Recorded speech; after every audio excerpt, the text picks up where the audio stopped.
Күрнекле галим, тарихчы, минем остазым Миркасым Габделәхәт улы Госманов 1934 елның 31 майында Көнчыгыш Түркстанда Гылҗа шәһәрендә туа. Госмановларның нәсел тамырлары Татарстан Республикасының хәзерге Әтнә районы Олы Мәңгәр авылына килеп тоташа.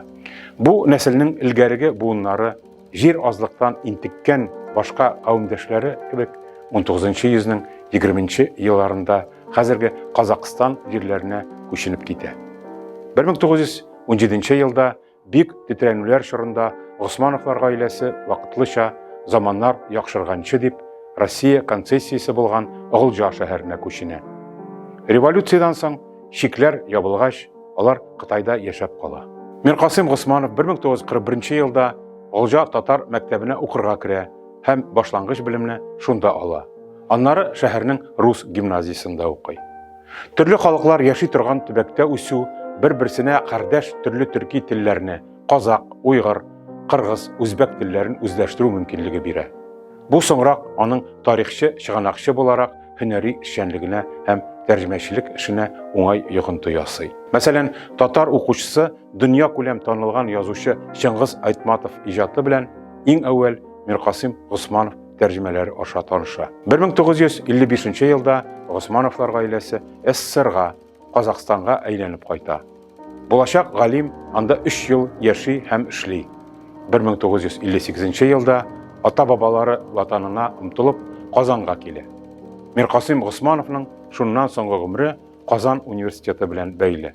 1958-63 елларда ул Казан дәүләт университетында баштарак татар филологиясе, аннары тарих бүлегендә белем ала.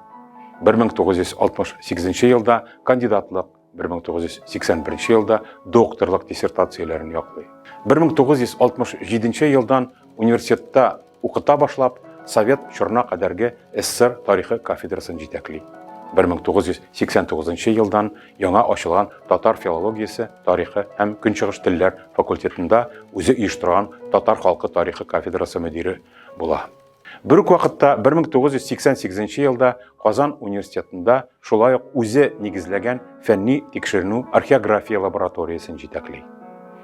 1985-91 елларда уку-укыту мәсьәләләре буенча Казан университеты проректоры вазифасын башкара. Миркасым Госмановның фәнни эшчәнлегенең төп юнәлешен 13-нче йөздән алып 20-нче йөз башларына кадәр Идел һәм Урал буенда яшәгән халыклар тарихы һәм әдәбияты буенча гарәп графикасындагы төрки язма чыганакларны өйрәнү тәшкил итә. Татар халкы арасында шәрык телләрендәге язма истәлекләрне табу һәм җыю буенча экспедицияләр оештыруга аерым әһәмият бирелә. 1963 елдан 1986 елга кадәр Миркасым Госманов Казан университетында даими уздырылып килгән археографик экспедицияләрнең фәнни җитәкчесе була. Үзе дә ел сайын төрле төбәкләргә барып, җирле халыктан кулъязмалар җыюда катнаша. Россия Федерациясенең элекке 5 автономияле республикасы һәм 15 өлкәсендәге татарлар яши торган 850-дән артык торак пунктны тикшерү нәтиҗәсендә төрле шәрқи телләрдәге 9000-нән артык кулъязма һәм 1000 ярым тирәсе иске язулы басмалар табыла. Миркасым Госманов күрнекле чыганаклар белгече, Идел һәм Урал буе төрки халыклары тарихына караган чыганаклар буенча фундаменталь тикшерүләр авторы булып таныла. Мисал итеп, аның 1972 һәм 79 елларда Казанда дөнья күргән татарские исторические источники 17-18 веков һәм 14-16 йөз Жучи улусы ярлыкларына багышланган жалованные акты Жучиева улуса 14-16 веков хезмәтләрен күрсәтүдә җитә. Ул илгәрге мәшһүрләребез Шәһабетдин Мәрҗани, Хөсәин Фәйзханов, Ризаддин Фәхретдин кебек 19-нчы йөз, 20-нчы йөз башының күрнекле мәгърифәтчеләре мирасын өйрәнүгә дә зур игътибар бирә. Галим яшь үсмерләр өчен ана телендә тарихка караган фәнни популяр мәкаләләр һәм китаплар бастыру юнәлешендә әһәмиятле эш башкара. Аларда яшь укучыларга халкыбызның үткәне һәм мәдәнияте турында сөйли. Серле балбал, Таулар, үзәннәр иленә сәяхәт китаплары шулар рәтендә.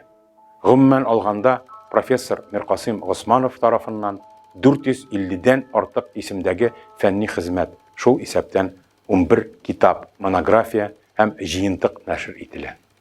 Академик Миркасым Госманов Татарстан Республикасы Фәннәр Академиясен гамәлгә куючыларның берсе.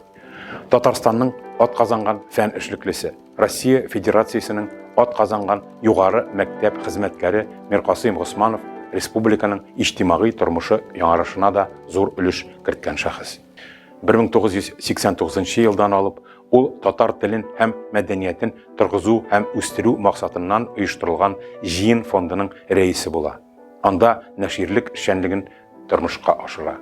Мәсәлән, 1990 һәм 91 елларда аның башлангычында Михаил Худяков, Карл Фукс, Исмаил Каспралы һәм башка кайбер авторларның тарихи хезмәтләре кабаттан бастырыла. Гомеренең соңгы елларында Миркасым Госманов үзенең шәкертләре белән бергә татар мәдәниятенең күренекле вәкилләре турында шәхесләребез сериясеннән документаль җыентыклар әзерләп бастыру белән шөгыльләнә. Академик Миркасым Госманов 2010 елның 11 октябрендә Казанда вафат була. Яңа татар бистәсенә җирләнә.